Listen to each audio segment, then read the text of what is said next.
Whoa, what's going on? It's your boy, Brother Truth. In today's class, we got another dope lesson on America, bankruptcy, and how it all ties back to us here in the States.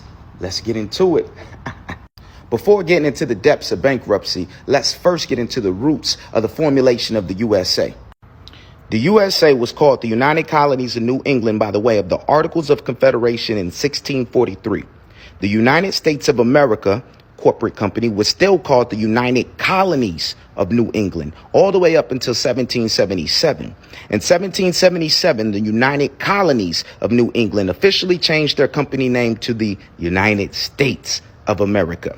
But the United States of America was actually established as a company when they received their independence from the British at the Treaty of Paris in 1783. King George at the time was the arch treasurer and the prince elector of the Roman Holy Empire. And of course, he was also the agent for the crown here in the United States. And as you see here, the Treaty of Peace 1783, 8 U.S. statutes at large, proves that Great Britain, which is the agent for the Pope, is also in charge of the U.S. plantation. Hello. So you have foreigners who came over here from a European country and set up a whole New England on top of your ancestors' land. That's how you get things like the New England Patriots and Tom Brady. Which now leads me to my next slide, which is USA is completely bankrupt. Let me explain.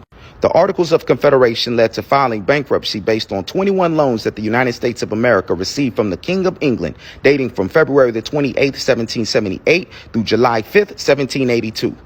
The United States Bank was then created in 1791, which was a private bank with 18,000 of the 25,000 shares owned by England. After French assistance helped the Continental Army force the British to surrender at Yorktown, Virginia in 1781, the Americans had effectively won their independence, though fighting would not formally end until 1783. Now, this is very important because King George was not just the King of England. He was also the King of France, meaning regardless which side won the war, whether it was Britain or whether it was the United States, being backed by French, King George was still going to win because he was the king of the French and the British. Now, it's very important to remember that the United States of America owed England for loans, but we, the people, did not because we were not direct parties to the Constitution. So how did they bind us to the debt?